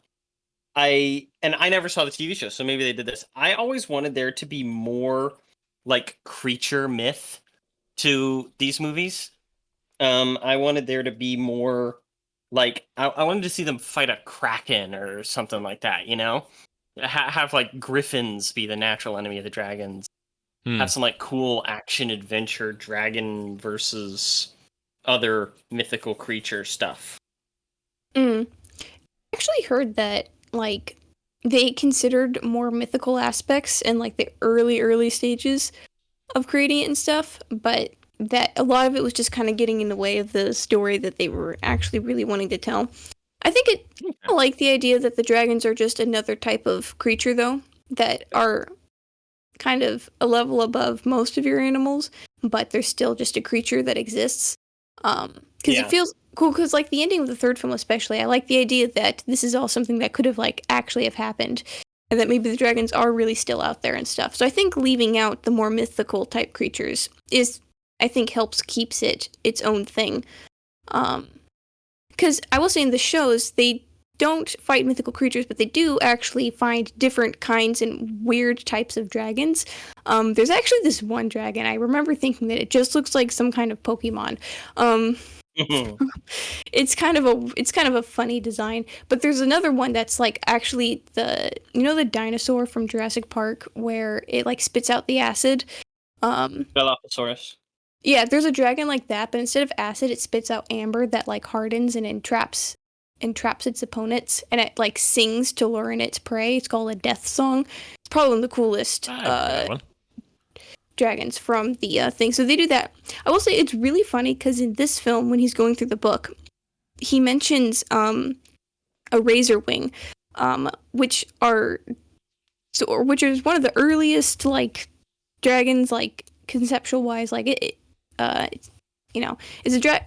But it's like never shows up. None of the shows, none of the shorts, none of the little specials, and none of the movies, except for one brief scene in the third one, even show razor wings, which is just kind of funny because they're introduced in the very first film. He mentions it when he's going through the book. All the other dragons he mentions show up except for razor wings. Which that's a really good name, you know?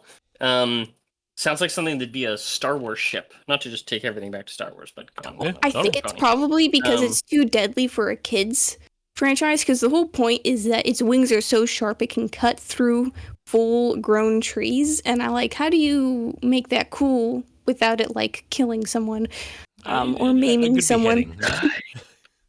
Let them die. Plus, they're like really big too. Like, there's one scene in the third film, or the second film, one of the two, where Hiccup and Toothless are flying, and they fly alongside some razor wings for a little bit, and then they disappear. And that's like it. That's like the only time you see them. Yeah. No, there's a couple DreamWorks, memorable things. I was never.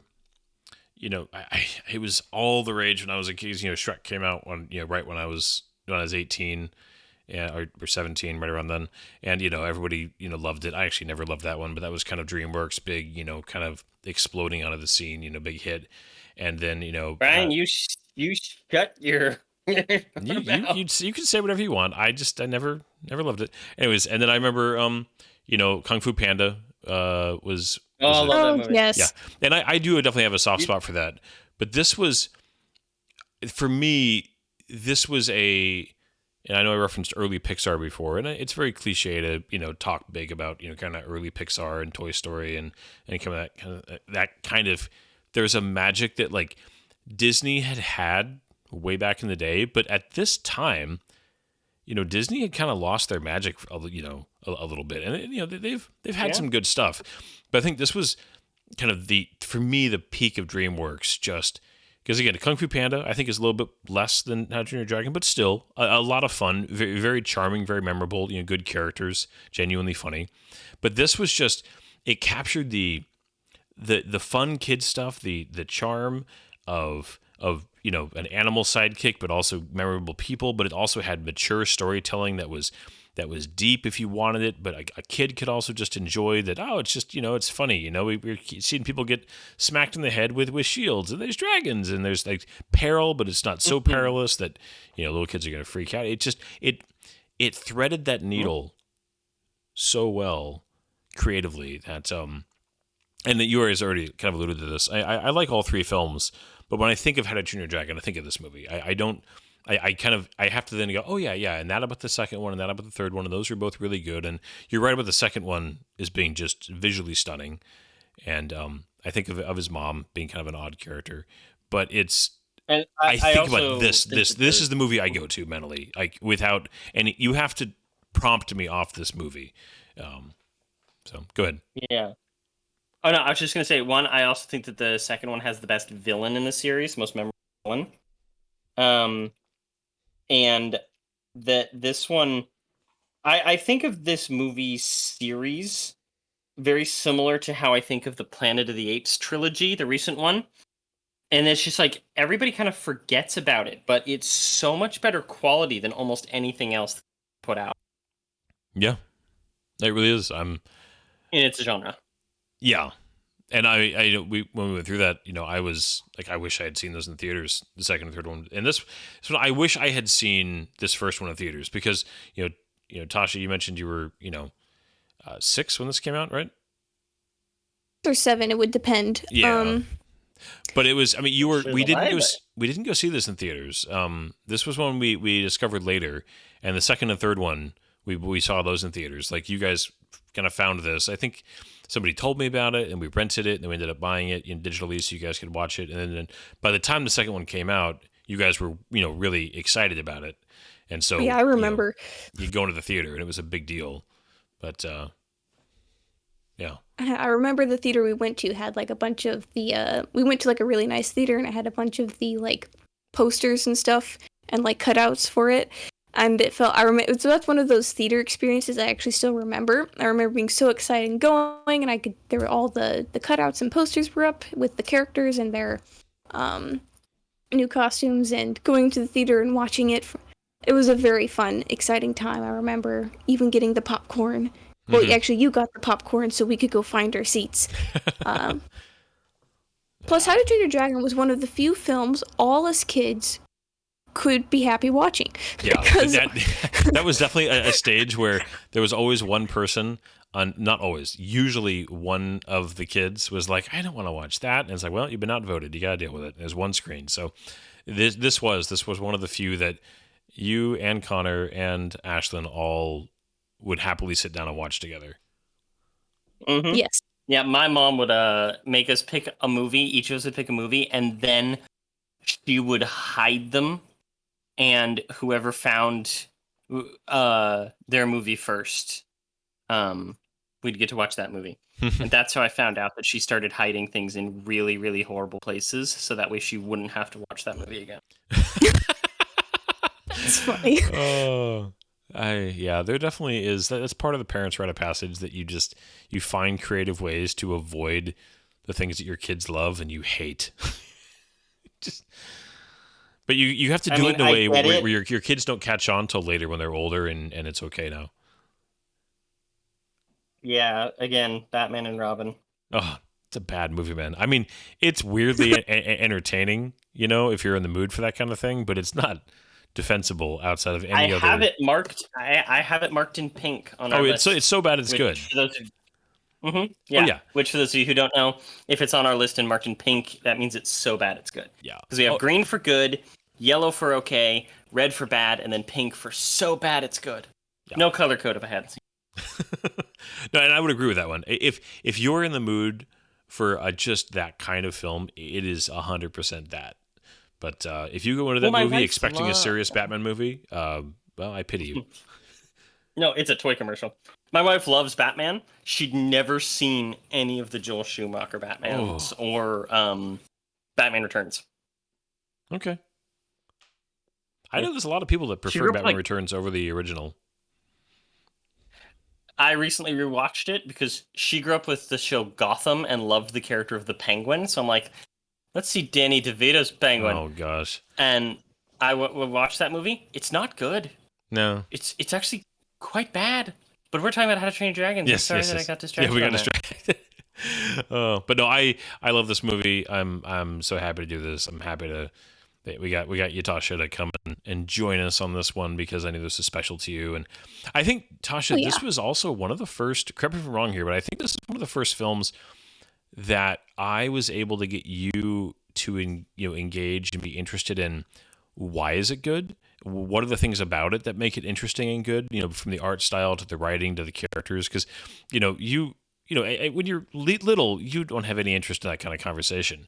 But I remember this being one of the earlier things in my memory of a film that you enjoyed enough and you had seen enough to like start to introduce you into those kind of conversations like Zach and I have this whole podcast about, which is a love of film is, I think, made better when you start to understand why you love film and what makes a film special or your standout and the components, that kind of stuff. And it's not because we enjoy being critical. It's because we love it so much. It amplifies things to understand what it is that makes it special. And I feel like this was one of the earlier examples of that. But do you remember that at all?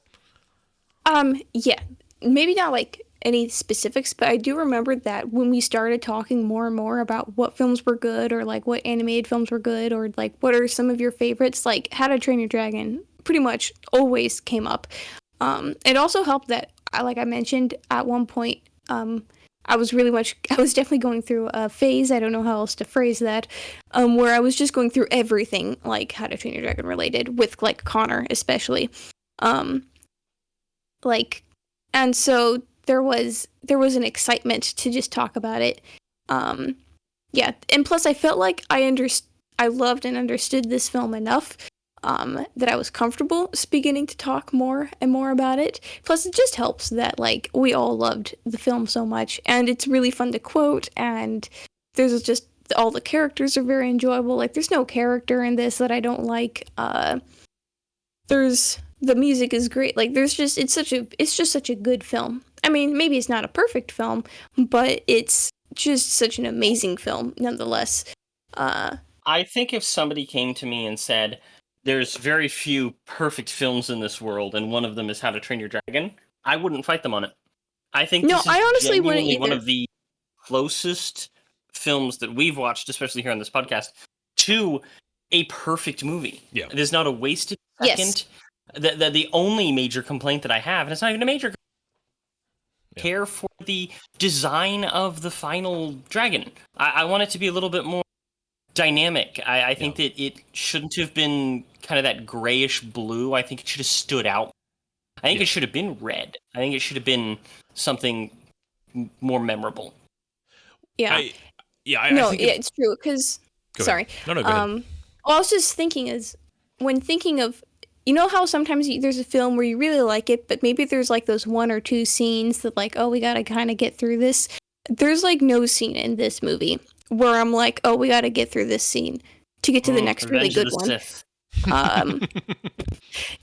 This film, like, no matter how many times I've rewatched this film, I've always been engaged from beginning to end, even though I've seen it so many times, because at no point in the movie have I ever lost interest. And a big part of that, I think, is honestly Hiccup. He's such an engaging main character to follow, and very relatable.